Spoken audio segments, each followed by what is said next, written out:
সুপ্রিয় অষ্টম শ্রেণীর শিক্ষার্থীরা, আশা করি তোমরা সকলেই বেশ ভালো আছো। আজকের ভিডিওতে আমি তোমাদের গণিত বইয়ের অনুশীলনী 2.2 এর 6 এবং 7 এই দুইটা অঙ্কের সমাধান করব। এর আগের ভিডিওতে আমি 1 থেকে 5 এর সমাধান করে রাখছি, তোমরা চাইলে সেই ভিডিওগুলো দেখে আসতে পারো। চলো আমরা আগে 6 নম্বর অঙ্কের সমাধান করি। দেখো 6 নম্বর প্রশ্নে কি আছে যে কোন শহরের বর্তমান জনসংখ্যা 64 লক্ষ, শহরটির জনসংখ্যা বৃদ্ধির হার প্রতি হাজারে 25 জন, মানে প্রতি হাজারে 25 জন করে বৃদ্ধি পায়। 25 জন হলে 2 বছর পর ওই শহরের জনসংখ্যা কত হবে? তো আশা করি তোমরা প্রশ্নটা বুঝতে পারছো যে বর্তমানে 64 কোন একটা শহরে বর্তমানে 64 লক্ষ জনসংখ্যা আছে এবং শহরটিতে প্রতি হাজারে 25 জন করে বৃদ্ধি পায়, তাহলে 2 বছর পরে গিয়ে জনসংখ্যা কত হবে, এটাই হচ্ছে প্রশ্ন। তো দেখো যেটা দেওয়া ছিল সেটা লিখি যে শহরটির বর্তমান জনসংখ্যা পি ইকুয়াল 64 লক্ষ। তো জনসংখ্যা বৃদ্ধির হার ছিল কি প্রতি হাজারে 25 জন, অর্থাৎ 25 ভাগ 1000 দিলাম। প্রতি হাজারে যেহেতু 25 জন, তাহলে 25 নিচে 1000, তাহলে 0. এটাকে যদি আমরা ক্যালকুলেটারে বসে তাহলে আমি 0.025, তাহলে জনসংখ্যা বৃদ্ধির হার হইল 0.025 এবং সময় দিছিল যে 2 বছর পর জনসংখ্যা কত হবে। সময় n ইকুয়াল 2 বছর। একটা জিনিস মনে রাখবা যে জনসংখ্যা বৃদ্ধি পায় সবসময় চক্রবৃদ্ধি হারে, এটা সবসময় মনে রাখবা যে তোমাদের পরীক্ষায় এরকম প্রশ্ন আসবে যে জনসংখ্যার অঙ্ক আসবে, তো তোমরা এটা মাথায় রাখবে যে জনসংখ্যা সবসময় চক্রবৃদ্ধি হারে বৃদ্ধি পায়। তো এটাই লিখছি, দেখো যেহেতু জনসংখ্যা চক্রবৃদ্ধি হারে বৃদ্ধি পায়, সুতরাং n বছর পর জনসংখ্যা, তাহলে চক্রবৃদ্ধি চক্রবৃদ্ধি হারের মুনাফা মূলধনের সূত্র কি? সি ইকুয়াল পি ইন্টু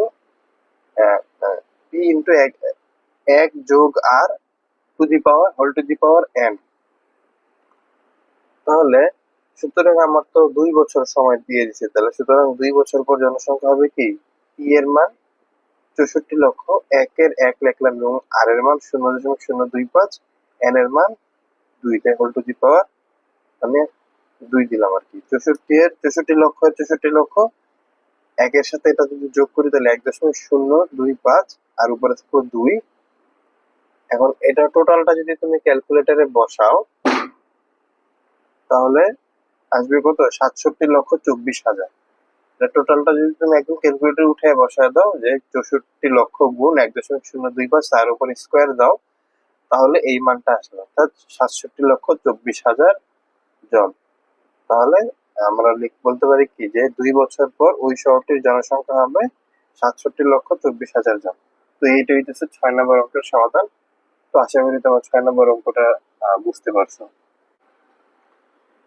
এরপরে দেখো 7 নম্বর অঙ্কে কি বলছে যে এক ব্যক্তি একটি ঋণদান সংস্থা থেকে বার্ষিক 8% চক্রবৃদ্ধি মুনাফায় 5,000 টাকা ঋণ নিলেন। মানে এক ব্যক্তি, আমরা তখন করছি কি যে ব্যাংকে টাকা রাখলে কিভাবে চক্রবৃদ্ধি হারে সেটা বাড়বে, এখন এর অঙ্ক দিচ্ছে ব্যাংক থেকে ঋণ নিলে সেটা কিভাবে পরিশোধ করতে হবে। তাহলে এক ব্যক্তি কি করছে, 8% মুনাফায় সে 5,000 টাকা ব্যাংক থেকে ঋণ নিচ্ছে, অর্থাৎ সে 5,000 টাকা ঋণ নিছে, তাকে 8% হারে সেই ঋণটা পরিশোধ করতে হবে। তো প্রতি বছর শেষে তিনি 2,000 টাকা করে পরিশোধ করেন, মানে প্রতি বছর তিনি 2,000 টাকা করে পরিশোধ করেন। দ্বিতীয় কিস্তি পরিশোধের পর তার কত টাকা ঋণ থাকবে? তো আশা করি প্রশ্নটা বুঝতে পারছো। চলো এটা সমাধান করি আমরা।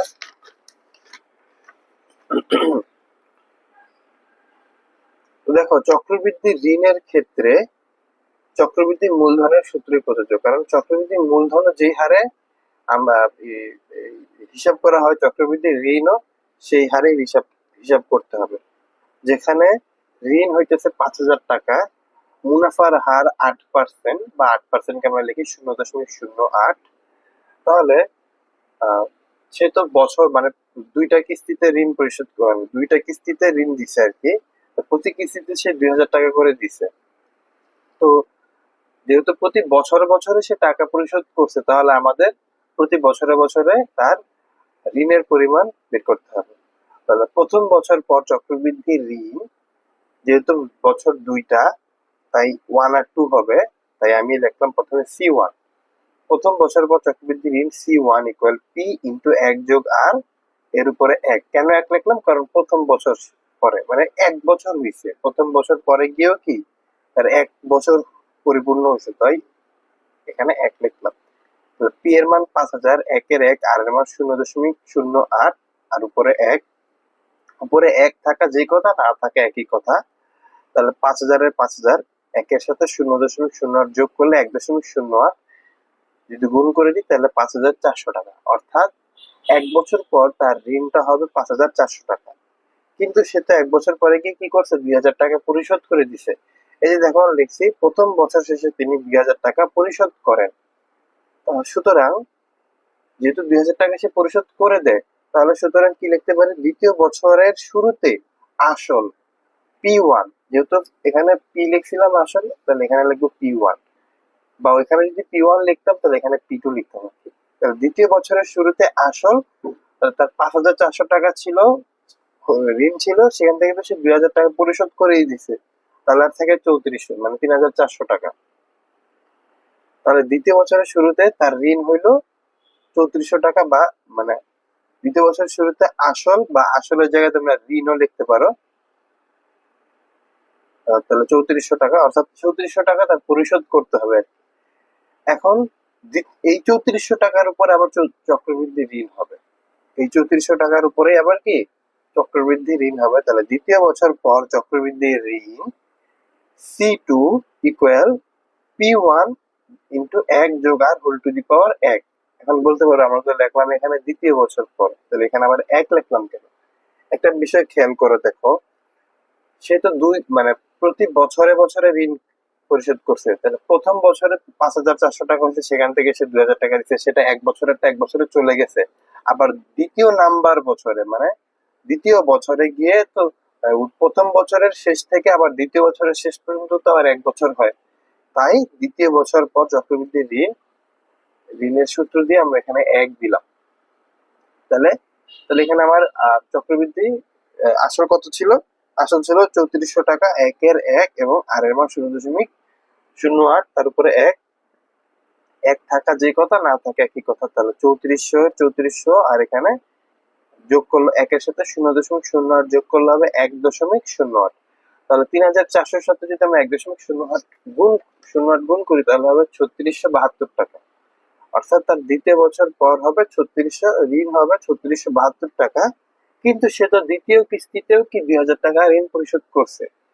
তাহলে সুতরাং দ্বিতীয় কিস্তির পর ঋণ থাকবে 3672 বিয়োগ 2,000 টাকা, অর্থাৎ 1,672 টাকা। অর্থাৎ সে দ্বিতীয় কিস্তি যদি, মানে 2,000 টাকা যদি পরিশোধ করে দেয় আবার দ্বিতীয় বছর পর, তাহলে তার আর 1,672 টাকা থাকবে। তো আমার প্রশ্নে এই পর্যন্তই চাইছে, আর চায় নাই।